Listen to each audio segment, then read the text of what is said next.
Nothing like that first cup of coffee first thing in the morning. Hello, friends. Mark Holmes here with my buddy Cowboy Jobu, and you're watching the Don't Sleep on the Dallas Cowboys report. Because you can't sleep on the Dallas Cowboys. Literally, stuff normally happens throughout the night, late in the evening. So there's always breaking news on the Dallas Cowboys, except for this past week. There has been very, very little news with the Dallas Cowboys. I'm beginning to think that the Dallas Cowboys are sleeping on the Dallas Cowboys. Finally, we do have something at least. We have Corey Fleming, tackle from the New England Patriots, who's coming in for a visit today and tomorrow.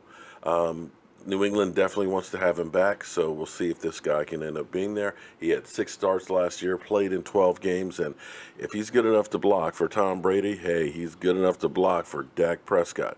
We'll see what the Cowboys do with that, but clearly their focus right now is the offensive line. They're also bringing in tackle from UCLA, Colton Miller, for an interview. So we'll have him in here. They'll talk to him, get to know him, get a feel for him after seeing him at the Combine.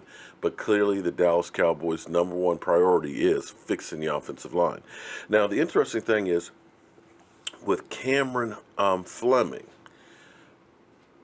if the Cowboys were to sign him, you could see the possibility of La'el Collins going back to guard. Collins was actually a right tackle in college. Cowboys, his rookie year, had him at guard, and you guys will remember some of the incredible plays that he had where he literally blocks 2 guys. I mean, and we're not talking about just, boom, I hit this guy and up to the linebacker. We're talking about him pulling out and literally road grading over one guy and then finding another guy leading Zeke Elliott down the field. So that wouldn't be a bad move. And the thing about fixing the offensive line, guys, I was an offensive lineman in high school. In college, I was a nose tackle. I believe a team is built from the line out. To me, the lines are more important than any other position. If you give a quarterback enough time with an offensive line, he will pick and he will find people that'll be wide open. If you have an offensive line that can open up some holes, it's going to make it that much easier for the rest of that offense. And vice versa, if you have a defensive line that shuts down that run game, you're going to control it. So me personally, I always believe in line. And clearly, our offensive line took a step back last year and was one of the problems that we had. When your quarterback gets sacked literally 8 times in a game, you're not going to win too many of those. And when your star running back is averaging under 4 yards a carry the first half of the season, it makes it that much harder for your team, especially when your philosophy is we're going to protect our defense by keeping them off the field. So clearly the Cowboys are trying to get back to being that gold standard in running game. So we'll see how that works out. Now, the Cowboys have had some interest in some bigger name free agents where they've kind of at least made a phone call and gotten some rough numbers, but definitely were priced out of the market. Now, a person that they were interested in last year, Navarro Bowman, linebacker from San Francisco originally, who was released and signed with the Oakland Raiders, had about 89 tackles with the Raiders and I think about 38 with San Francisco. 29 years old, still can play at a very good level. He is, I'm not going to say a long-term solution, but it's a guy that you may want to look at least as a stopgap. Everybody keeps saying, forget getting veteran players. Well, the problem is as we learned last year, you can't just rely completely on rookies that first year. They take time to mold into players, every down players that you can count on.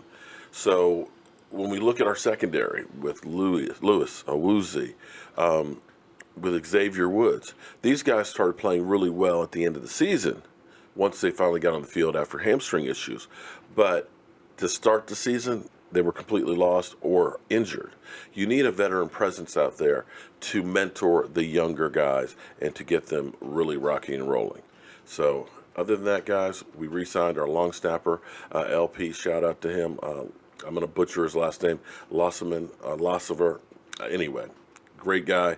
Met him actually at the Pro Bowl back in Arizona a few years ago. So he will be back. He is one of the oldest players on our team, but forever has been steady as can be. And you probably don't know him because he's a long snapper that doesn't mess up. The only time you hear about him is if there's a bad snap. So shout out to him. So guys, we've got some visits coming in today. We'll see if there's any news from that standpoint. All we know is Jerry Jones is on vacation and Will McClay is home running the show. Well, guys, it's time for me to go to my day job. As always, thank you guys for watching, commenting, and subscribing to the Jobu Sports Report. And I'll see you tonight, 9 o'clock Eastern, live stream. Everybody who's done a super chat or a donation, we're going to be drawing for a Tyrone Crawford autographed Jobu t-shirt. And we're still looking for Marcus Tucker. Marcus Tucker was our winner from Friday's drawing. Email me at cowboysmark94@gmail.com so that way we can get your shirt out to you. And as always, friends, I'll see you. Hello, friends. Cowboy Jobu here with an unsolicited opinion on the Jobu wings. You were saying about the wings? The wings are the best I've ever had. Hands down. Awesome.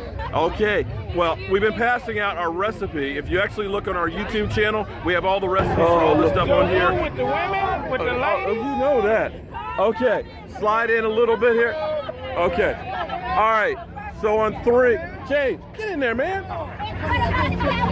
Okay, we're gonna do How About Them Cowboys, okay?